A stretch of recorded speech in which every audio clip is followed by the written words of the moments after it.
Plant growth regulators, they have also been called as plant hormones. In different literature, you'll find sometimes it is given plant hormones or phytohormones.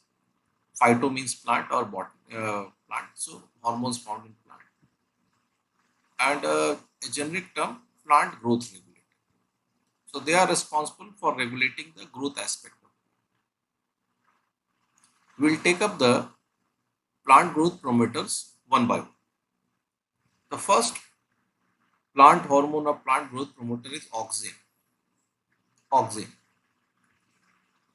Now, auxin is produced by the growing tips of stems and roots. So, tip, the front portion, say this is the root, say this is the soil, the plant is growing, this top portion here would have auxin. Similarly, if you go into the root system, the root hairs and other there, at this portion you will have, so at the tip,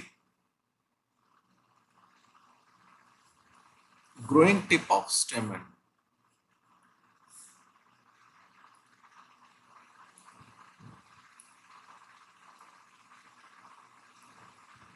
now auxin promotes cell division in certain tissues. It is promoting cell division in certain tissues. It increases root formation. It increases the root formation in stem cutting. In case of rose and China rose, what we do, we cut a portion of stem. So this is a stem. We cut one portion of stem. Now in this portion, in the lower portion, which you want to put into the soil, you apply auxin. You dip this portion in auxin and place it in soil. So this will enhance the formation of root. So many plants grow by stem cutting. So this is application in stem cutting, particularly formation of the root. Formation of root in case of stem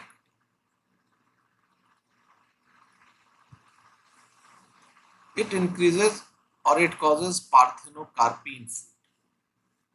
It causes parthenocarpy in fruits.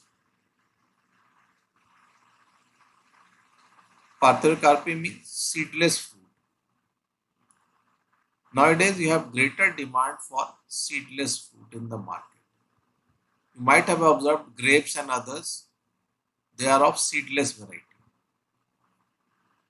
Most of the grapes that you get in market these days are of seedless variety. Auxin is also used to control or reduce pre-harvest fruit drop. Sometimes the fruit falls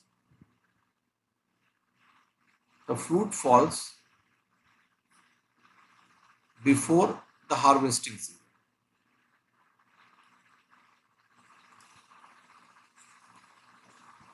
For example, in case of mango and other, the fruit will fall down.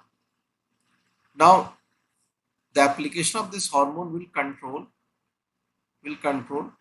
the pre-harvest fruit. This also is used for enhancing flowering. If you spray dilute auxin on different plant or horticulture crop, the number of flowers will increase. If more flowers are formed, then automatically the number of fruit will also be more.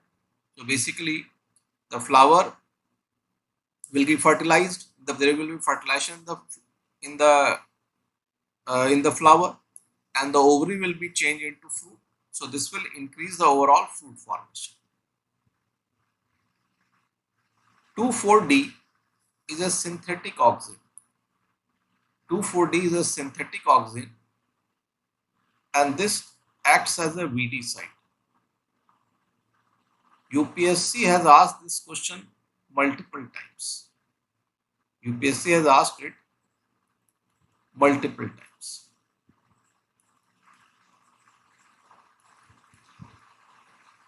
This is a synthetic auxin.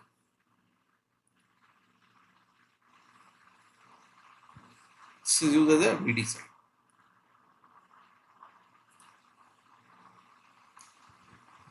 Now, this auxin is found at the growing tip of the root and stem. So, the apical bud will inhibit or suppress the growth of the lateral buds. The apical bud suppresses or inhibits the growth of the lateral bud. The growth of the lateral bud is suppressed by the apical bud. It suppresses the growth of the lateral bud. And this phenomenon is called apical dominance. This is called apical dominance, where the apical bud suppresses the growth of lateral bud. This is called apical dominance. Now, if you remove the apex portion, if you cut it, or the shoot tip, now when the shoot tip is cut, you remove it, then the lateral buds will grow, and this will give a bushy appearance. Instead of growing vertically, the branches will grow on the side, and this gives the bushy appearance. For example, here you have cut and removed the apical bud. Now, when the apical bud are cut, the side branches emerges. That is why you will often find in the gardener will cut the upper portion of the plant. So when you cut the upper portion of the plant, the branches will emerge from the lower portion, and that gives a bushier appearance.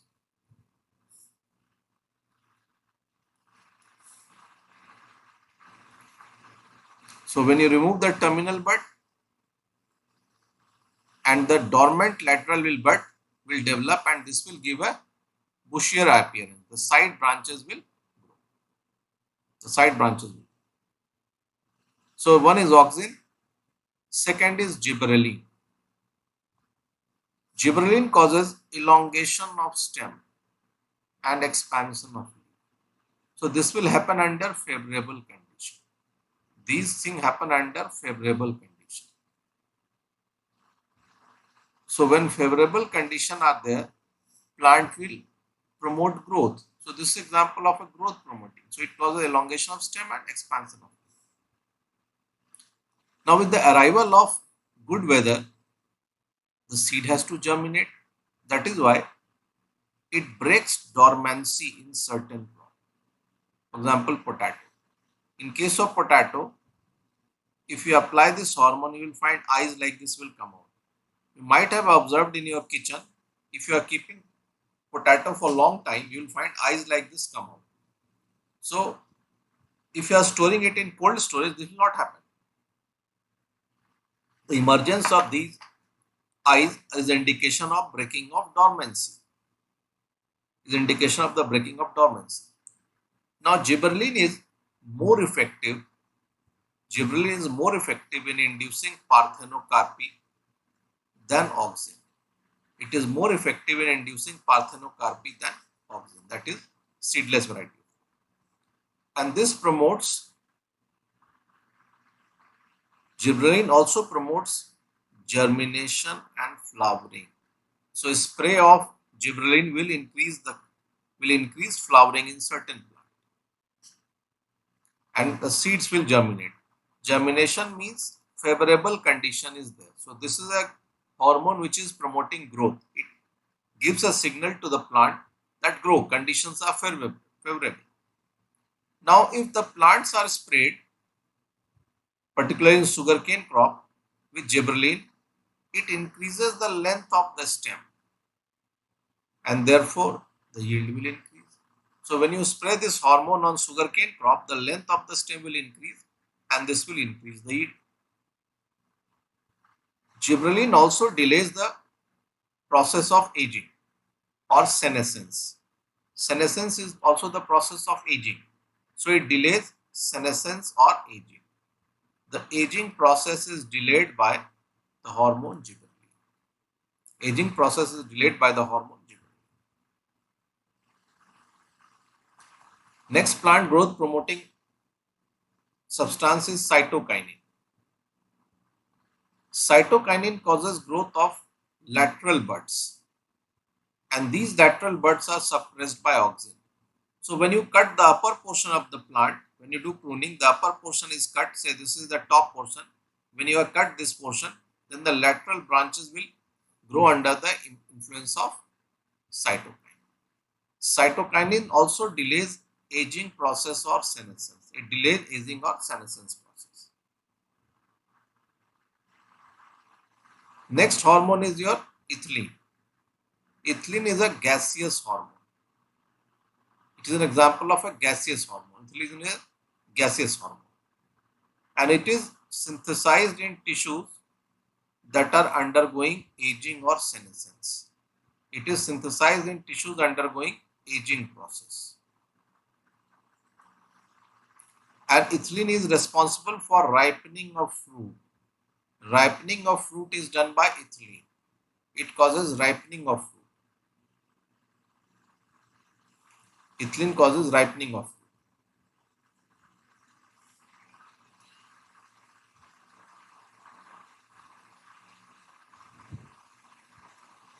If you keep ripe and unripe fruit together, the ripe fruit will release ethylene,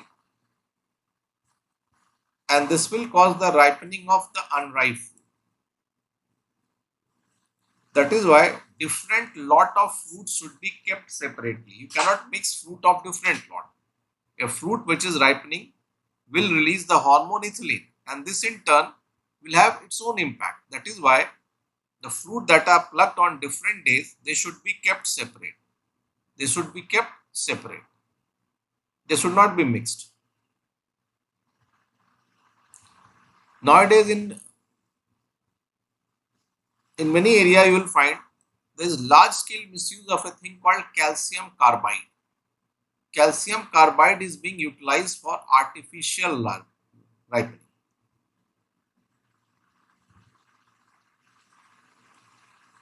A naturally ripened fruit will have juice throughout. Naturally ripened fruit will have juice.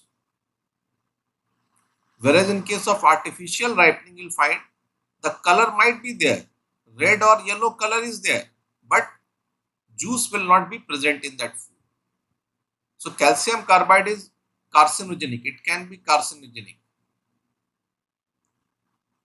It can have negative impact on health.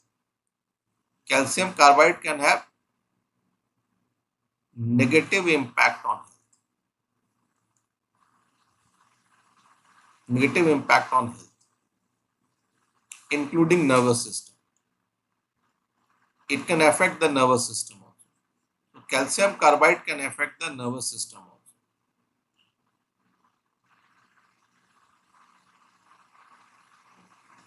Then the next plant growth promoting substance is abscisic acid. The next one is abscisic acid. So this abscisic acid inhibits growth and metabolism. So this is a hormone of plant growth inhibiting substance. It will be released during the harsh condition. Say you have dry weather condition, water and moisture is not there. So at that point of time, the plant needs to inhibit its growth. It needs to save energy. It needs to save energy. This causes abscission or fall of leaves and flowers. So one important aspect is it causes fall of leaves or flower.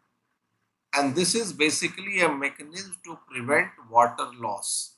So the fall of leaf is a mechanism to prevent water loss. How? Leaves lost water through a process called transpiration. Through transpiration, there would be loss of water. Through transpiration, there is loss of water. That is why you will find in India, most of the plant or trees shed their trees. They shed trees by March, April.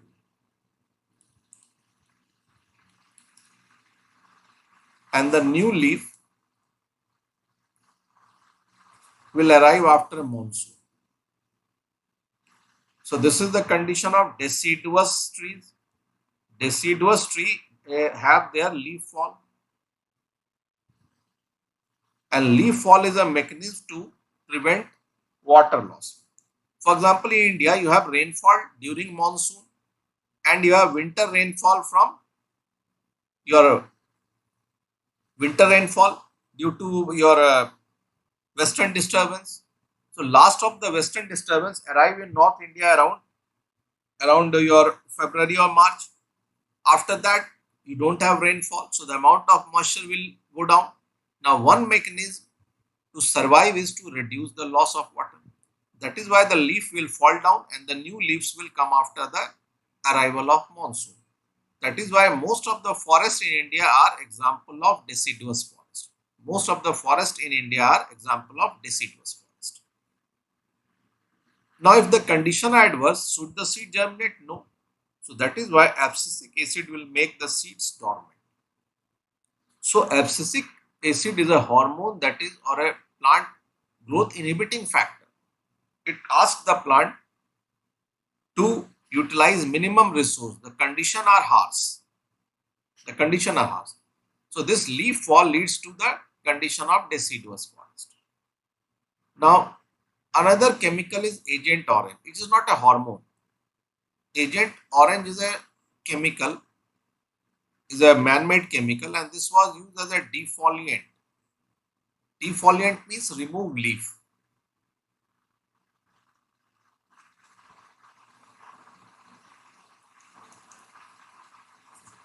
So if you make spray of Agent Orange, the leaves will fall.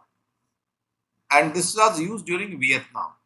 Vietnam we had guerrilla warfare. That is why Agent Orange was used as a defoliant. The leaves fell down during the Vietnam War. The leaf fell down. This is carcinogenic. It is cancer causing, and still the impact is visible in Vietnam. Even till this date, you have impact of this Agent Orange. Even now you have that orange, Agent Orange impact. Many of the mangroves that were destroyed have still not made a comeback.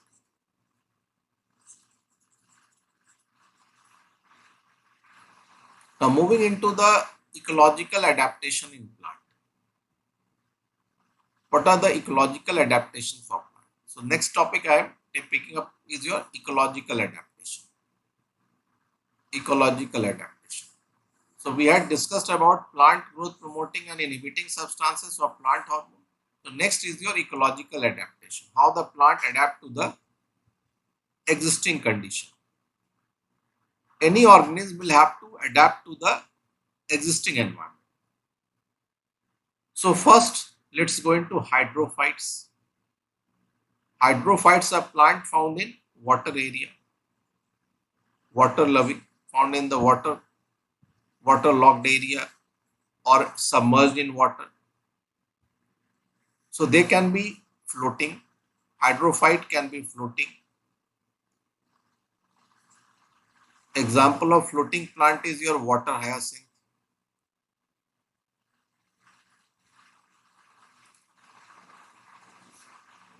It can be rooted and submerged, completely submerged in water. Example is your seagrass. It can be rooted and free floating, rooted and floating. So some portion of the plant will be above water. So hydrophyte can be completely floating, for example, water hyacinth and others. It can be rooted and submerged, for example, there is a thing called seagrass, or it can be rooted and floating. Now all around you have water, so there is no problem in getting water. So that is why the roots will be of reduced size. So here root is primarily for holding to the substratum. It is not for water is there in plenty. Water is there in plenty, so primary purpose of root here is hold fast, catch the surface. The stems are thin and delicate to adjust to the flow of water. So they will adjust according to the flow of water. So stems are thin and delicate. Leaves also thin, linear, or ribbon-like. They are thin, linear, or ribbon-like to escape the effect of water flow or flood. So this helps in overcoming the impact of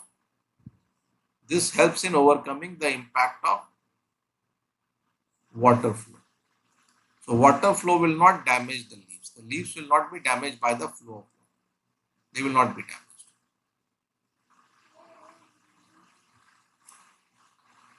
Then some plant have floating mechanism. Classical example is your water hyacinth.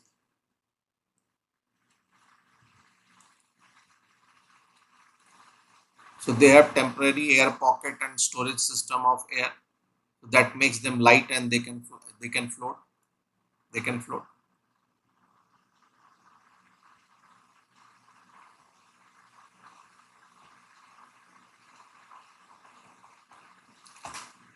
So first is your hydrophyte, which grow in water area. Xerophyte are the plant that grow under dry condition. The plant growing under dry condition are called xerophytes. So xerophytes are growing under dry condition. So under dry condition, it is difficult to get water. That is why the roots are deep and extensive. So the the roots have to go very deep in search of water. That is why roots are deep and they are also extensive. For example, there is a plant called khejri. This is found in Rajasthan area. The roots of khejri can go as deep as 30 meters. The plant is hardly 5 to 10 meters tall, but the root system is 3 times more deep. So, in case of xerophyte or the plant growing in dry condition, the roots must be deep so that moisture can be taken out from the deeper layer. Now, one is the scarcity of water, so the roots have to go deep. Second is they try to prevent the loss of water. Second mechanism is try to prevent the loss of water. That is why they have waxy coating on leaves. The leaves have waxy coating. The leaves have waxy coating,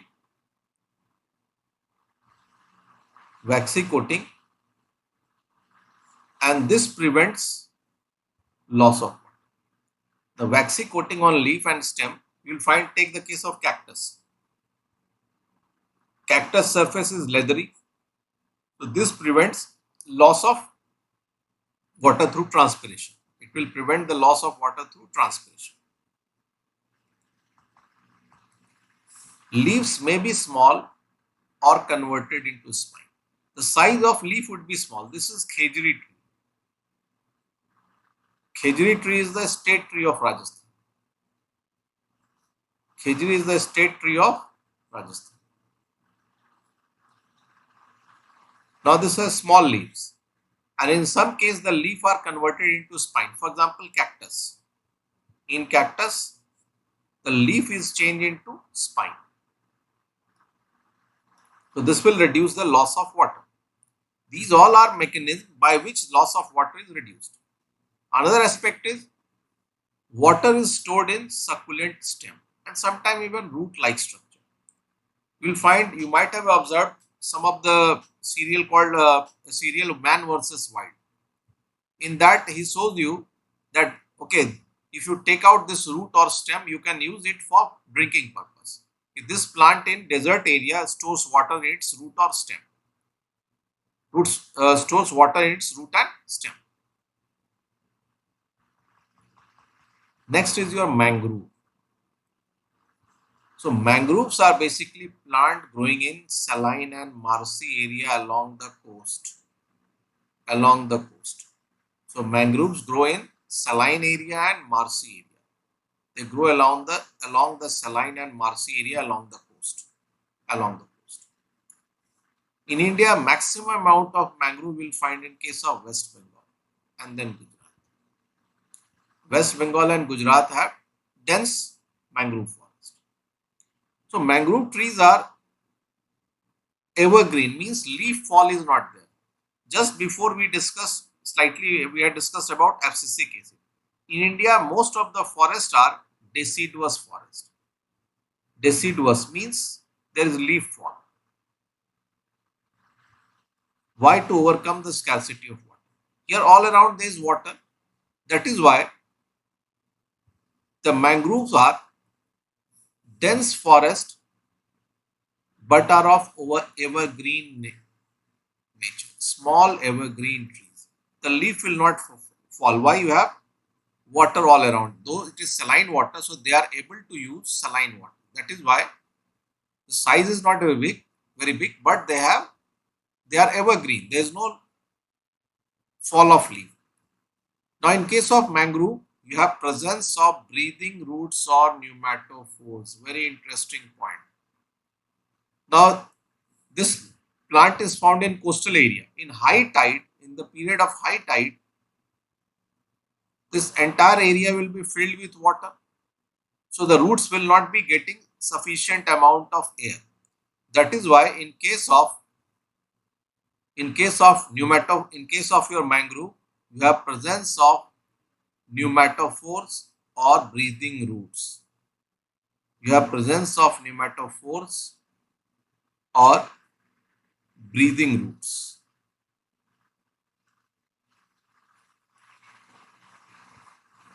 They have presence of breathing roots. So presence of breathing roots or pneumatophores. And this provides nesting ground for fishes, amphibia, reptiles and crab. So this dense network of roots, breathing root, it provides the breeding ground or the nesting ground for large variety of animals. That is why mangrove area are rich in biodiversity. These are rich in biodiversity. So many variety of organisms, they will lay their eggs in this area. It prevents the eggs from flowing back into the sea. It acts as the holding ground. Very high biodiversity. So they will attach their egg to the roots. Mangrove have a very unique type of root called prop root. That is why they do not fall down in the marshy area, though this is continuously underwater. So this is a unique system of root, and this stabilizes the plant. It provides stability to the mangrove.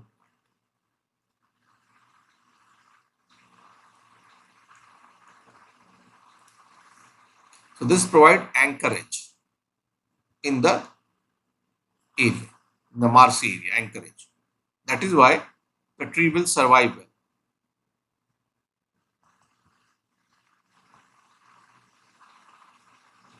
So these prop roots are important for anchorage purpose. Pneumatophore for breathing purpose and prop root for anchorage purpose. The seeds of the mangrove germinate when they are attached to the mother plant only. That is also unique. When the seeds are attached to the mother plant or the parent plant, then only they germinate. So they develop small root system and shoot system. Small amount of root and shoot system will develop, and then it falls into water. Then it falls into water and it floats for some distance before getting attached to the soil, before it gets attached to the soil, and then it develops into a new plant.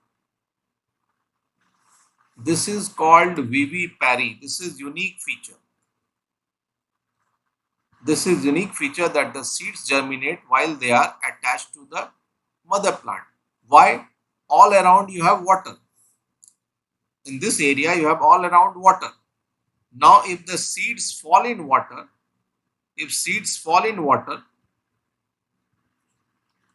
they will decay. That is why nature has come out with this mechanism. Where the seed germinate while they are attached to the mother plant only. And a small plant will come out, and a small they will germinate, A small segment develops and then it falls into the water, floats and establishes itself at a new point. Mangrove are very effective in preventing coastal erosion and they act as a break against the sea waves. Take a look at the dense mesh of the prop root. So this will slow down the movement of waves. So they are also called as tsunami warriors. They are also called tsunami warriors. Even the fiercest of the wave, they would be stopped by these root systems. That is why mangrove help in preventing coastal erosion. This is very helpful in preventing coastal erosion. It acts as a break against the sea waves. It acts as a break against the sea waves. Now moving into another area in plant is your pesticide. Important. Several type of chemicals are being used to prevent pests like insects. Insects have impact on different plant as well as agriculture. The farmer apply different kind of pesticide or chemicals to control their. Now the first one is organochloride. From the name itself, organochloride means chlorinated organic compound. So these are basically chlorinated organic compound that have chlorine attached to it. So these are chlorinated organic compound. DDT, benzene hexachloride, aldrin, endosulfan, these are all example of organochloride. Chlorine attached to the organic compound. One interesting organochloride is endosulfan.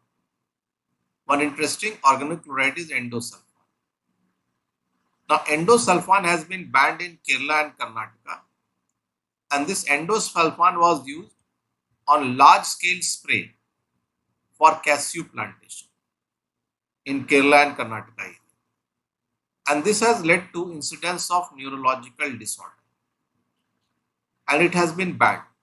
There's a place called Kasargod in Kerala. So this is also incident is also called as Kasargod tragedy. Kasargod tragedy. In that area in Kerala, this led to large number of stillbirth, the child born with neurological disorder or birth defect. That is why endosulfan has been banned by Kerala and Karnataka High Court.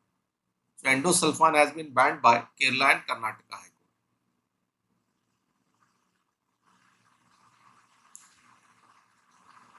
So while using pesticide and insecticide, we have to be very careful because many of these chemicals which affect the insect and weeds can also have impact on human life. So that is why care is needed. Second is organophosphate. These are organic ester of phosphoric acid. So organophosphate. So phosphate comes from phosphoric, malathion, parathion, and they also affect your nervous system. They have impact on the nervous system of insect. Then carbamates. The third group is your carbamate. So these are organic esters. These are organic esters of the hypothetic carbamic acid.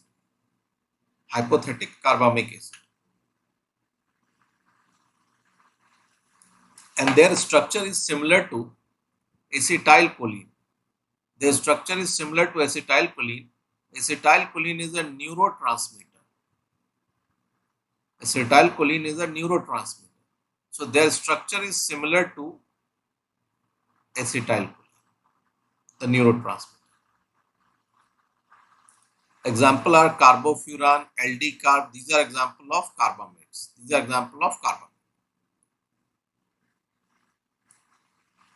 The next group is pyrethroids.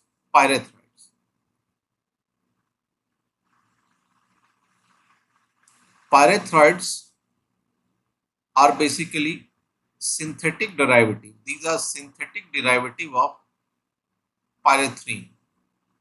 These are the synthetic derivative of pyrethrin. And we get pyrethrin from plant chrysanthemum.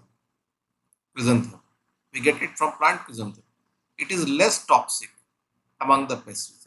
As compared to the other, the toxicity is less in case of pyrethroids. So they are less toxic compared to others. So they are synthetic derivative of pyrethrin. So this is example of a biopesticide. You can get it from chrysanthemum and also from others. The next is your triazines. This is derived from urea. Triazine is derived from urea and this is used in herbicide formation, which kill the herbs. For example, in tea, tobacco plantation, cotton plantation, we use herbicide, triazine. Then rodenticide. This is used for killing of rodent. Another class of chemical is your rodenticide. It kills the rats and other. These are highly poisonous. And basically rodenticide is aluminum or zinc phosphate. You will sometimes find that many of the farmers commit suicide by consuming rodenticide. The farmers commit suicide by consuming rodenticide. There was a very tragic incident in Bihar. You have midday meal that the person who was cooking the food, he mistook rodenticide for mustard oil and that was added into food. Around 20 or 30 children were died after consuming the food. Then fungicide, or which kills the fungus. So one classical example is Bordeaux mixture. Bordeaux is after the place in France, Bordeaux. And this is a mixture of copper sulfate and calcium hydroxide. Copper sulfate and calcium hydroxide, and this is used to control the growth of fungus.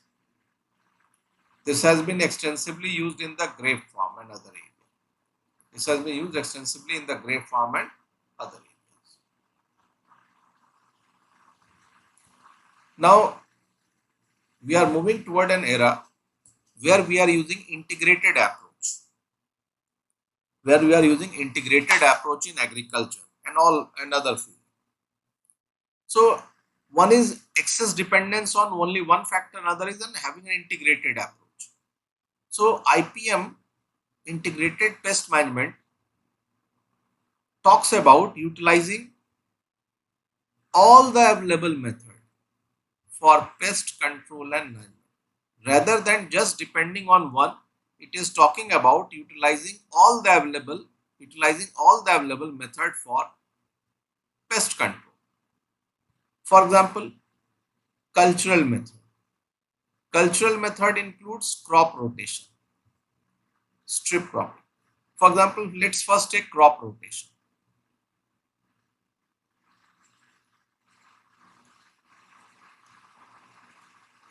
For example, first crop is rice in the year. Then you go for say pulse. Then you can go for some other crop. Say after pulse you went for say horticulture. Now the insect of rice will not infect pulse and the insect of pulse will not infect the horticulture product, say vegetables, and your rice comes after some time. So in the meantime, the eggs and other thing will decay out, they will die out. So that is why this is called crop rotation. Strip cropping. So you have one rice field over here and one rice field over here. Between the two, you put mustard over here. You put mustard over here. Or around two field, you put mustard like this. So the insect of rice will not go into mustard. That is how they are protected. Then biological methods. In biological method, we are talking about use of predators and biopesticide. Predator. So one insect against other.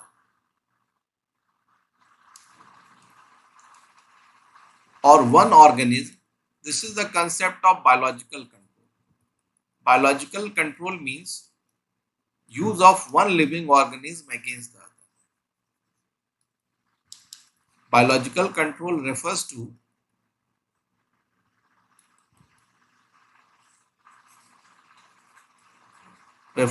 use of one organism against the other. It can be against plant, it can be against another insect, etc. Then mechanical method, use of traps and other things, use of chemical. So we are not saying that we will not use chemical. There would be controlled use of the chemicals. There would be controlled use of the chemicals. Use of pheromones.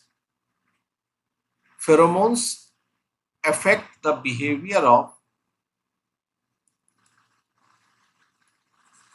other members of same species. So pheromones can be used. So there can be pheromones which attract insect. So the insect get attracted towards, say, you have a sticky wall or a patch. The insect get attracted toward it and come and stick to it. So the objective of IPM is to optimize pest control, not make it zero. So the target of IPM is to reduce pest concentration up to economic injury level. So economic injury level means the level at which cost of control is lower than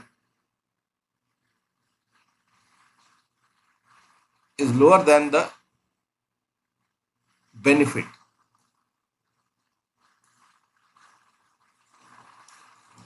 So if you are gaining 500 rupees after controlling the insect population, and the cost of the entire process is 300, then it is okay. But if you are saving 500 and if you are spending 700 to control it, there is no use of it. So the concept of IPM is to reduce the insect pest level below the level of economic injury level, so that you are getting more benefit. Similarly, you have concept of integrated nutrient management. Plant require different type of nutrient. So if you are using excess of one, then other will be affected. For example, in case of chemical fertilizer, the ideal nitrogen, phosphorus and potassium ratio, NPK ratio is 4:2:1. But it has been observed that in certain states like Punjab and Haryana, nitrogen use is multiple times. So this in turn can affect the soil. It will affect the quality of soil, another aspect. That is why first soil analysis should be done to find out what is the amount of macro and micronutrient, and then the fertilizer or the nutrient should be added according to the requirement. Now government has started a scheme called soil health card scheme. Government has started a scheme called soil health card scheme.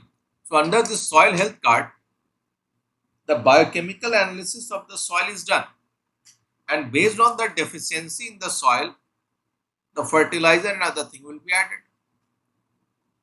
So like IPM, integrated nutrient management also uses cultural aspect, biological aspect and chemical method. It is not saying zero fertilizer, but controlled. For example, cultural method, say rice, then wheat, then pulse. Now say rice requires zinc, wheat requires more of boron, say pulse requires iron. For example, I am just giving example.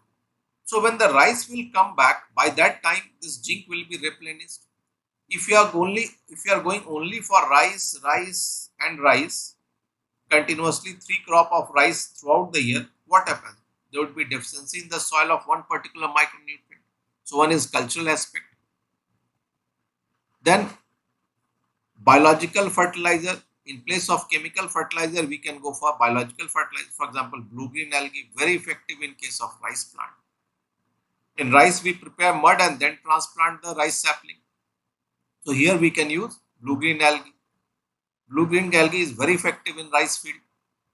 It adds large amount of nitrogen to the soil.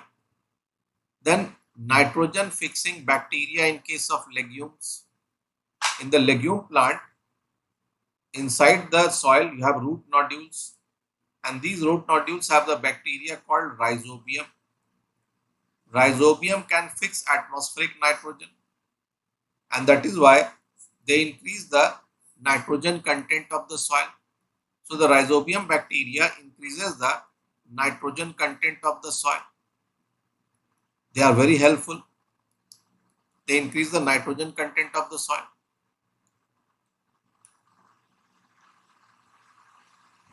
Then there are certain free living nitrogen fixing bacteria.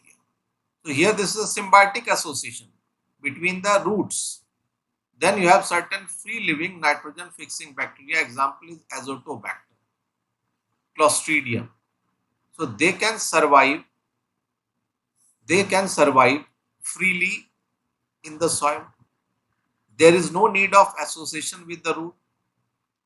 So Azotobacter and Clostridium, they survive freely in the soil.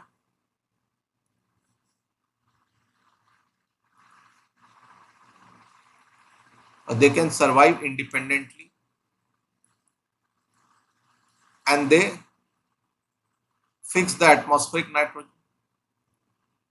Now another aspect is encourage use of cow dung, human excreta or biological waste or verming compost. So using organic matter to enrich the content of the soil. Here you are utilizing organic matter to increase the content of the soil.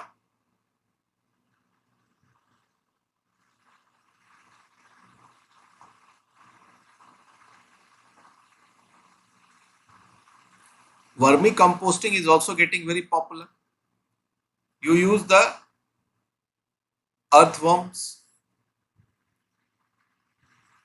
Earthworm are used for composting or decaying the things. We use earthworms or red earthworm. You'll at many places you will find reference to red earthworm. So red earthworm is used in case of vermicomposting.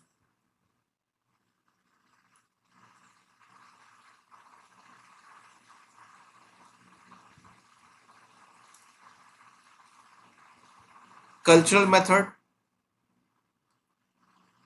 One is crop rotation that we discussed in before. Rice, wheat, pulse and then rice. So rice is coming after a certain gap period. So the nutrient will be replenished. Another is composite farming. One classical is Aptani composite farming in Arunachal Pradesh. Aptani culture.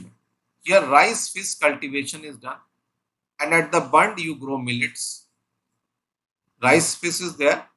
So the mud that you prepare will have rice and fish, and at the bund you have millets.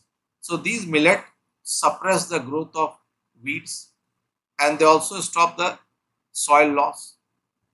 So these are some of the methods for reducing our dependence on chemical. We can depend on the nature utilizing different aspects. So we are not talking about zero fertilizer, but balanced use of fertilizer. That is the concept of integrated nutrient management. Thank you.